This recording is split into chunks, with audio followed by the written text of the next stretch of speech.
cousins. My mom had 8 sisters and 1 brother. Poor guy, huh? My dad had a mix of 4 brothers and 4 sisters. So when we all got together, I'm telling you folks, it was like a whole town. You know, and we'd gather under Grandmother Greco's roof every Sunday in the early afternoon, and we'd have the big meal. You know the big meal, right? Okay. And the way this would work is, we'd all be, we kids would be getting into trouble wherever we could. There'd be the people in the living room watching the big game, you know?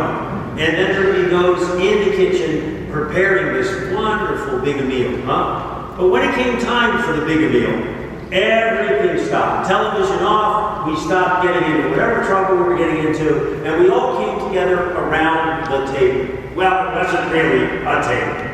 It was a series of tables pushed up, one against the other, jutting from one room into the next. Does this sound familiar to anyone here? Okay. So, and the way it would work is, of course, grandfather would pray the prayer. You couldn't touch the food until the prayer was done. And then immediately following the prayer, not the salad, first you'd have the antipasto, right? You know, the meats and the olives and whatever else on the plate. And of course we love those things. You know, we, to this day, the olives, man, they disappear off of my plate pretty quickly, right? And then the next thing would be the zuppa. Again, not the salad. The salad comes at the end of the Italian meal, right? Next is the zuppa, and it might be the pasta visual or the minestrone or whatever it might be, but we finished that pretty quickly. And then would be the primo piatti, the first of plate. The first of plate was usually a pasta of some kind.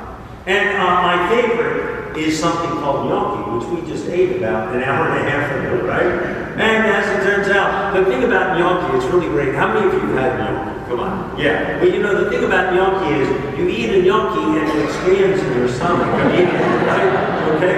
But all of those, but you know, also one of my favorites would be lasagna. That's what we had that day. I remember Aunt Inez delivering the lasagna in front of us, and we scarfed up that lasagna pretty quickly. And she came and took the plate away and replaced it with the secondo piatti, the second plate, which that day had something on it called brussel. Brussel, you know brussel? You know, that's the pounded veal rolled up with the spices and the hard-boiled eggs or whatever else in between. And of course, you got to be careful not to eat the toothpick or the string, right? And, you know, so there was the brussel. But folks, next to the brussel was something I'd never seen before. There were four, I counted 4 smelly, little, tiny, stinky cabbages. I turned to Aunt Inez and I said, Aunt Inez, what are they? And she said, Brussels sprouts. Stop the zita mangia. Now let me translate for those of you who don't know Italian. That's Brussels sprouts. Now shut up and eat. Okay? So there it was. There was on my plate. Remember the rule. The rule was you couldn't get up until you finished everything on your plate. I was in serious trouble because I knew I couldn't eat those little smelly cabbages, okay? So as I looked at them, pondering what I might do to correct the problem, my brother Tony, remember Tony? He was sitting on this side, and he said to me, Vince, quick, look over there. Stupidly, I looked over there. And when I looked back at my plate, it was horrible. They were multiplying. Well, Tony had figured it out, right? So I said to Tony, hey, Tony, quick, look over there. He said, not on your life.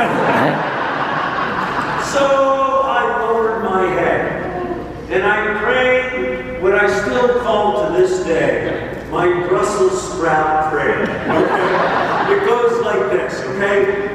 Oh God, if ever I've done anything good or kind in my life, even for my brothers or my sisters, please, when I open my eyes, let the Brussels sprouts be gone. I opened my eyes, sadly, they were still there. Now, I didn't know what I was going to do at this point. I was really thinking about my problem, trying to come up with a solution. But I got to tell you, in the Greco house and the Ambrosetti house, there was this thing that I still call today the miracle of the table. Let me explain. You've experienced this, I'm sure. It goes like this. Every single person at the table is talking at the same time. Nobody is listening, but somehow we understand each other, right? Now this is an important backdrop to what happened next, because, Sister Marie had taught me that when I pray sincerely before God, I'm supposed to lower my head and close my eyes. So I did, again. And this time, even more sincerely, I prayed, "Oh God, please, if even for a millisecond I've been good in my life, please, when I open my eyes, let the Brussels sprouts be gone." Well, I opened my eyes, with my head still back. This is important. Let me explain what happened. Oh no, they were still there.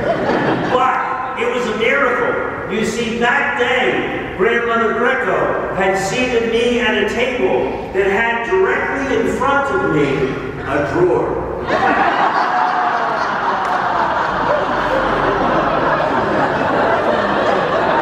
Slowly I pulled the drawer out. And I learned something important about Brussels sprouts, by the way. If you put enough butter on those little critters, and you tilt the plate at just the right angle, like soldiers, they'll march in. Into the drawer, okay? 8 times, clump, 8 times. I shut the drawer, I looked around. The miracle of the table. Nobody was watching, everybody was talking, right? No one noticed what I had done. And what's really funny is, I came back the next week, the smell was...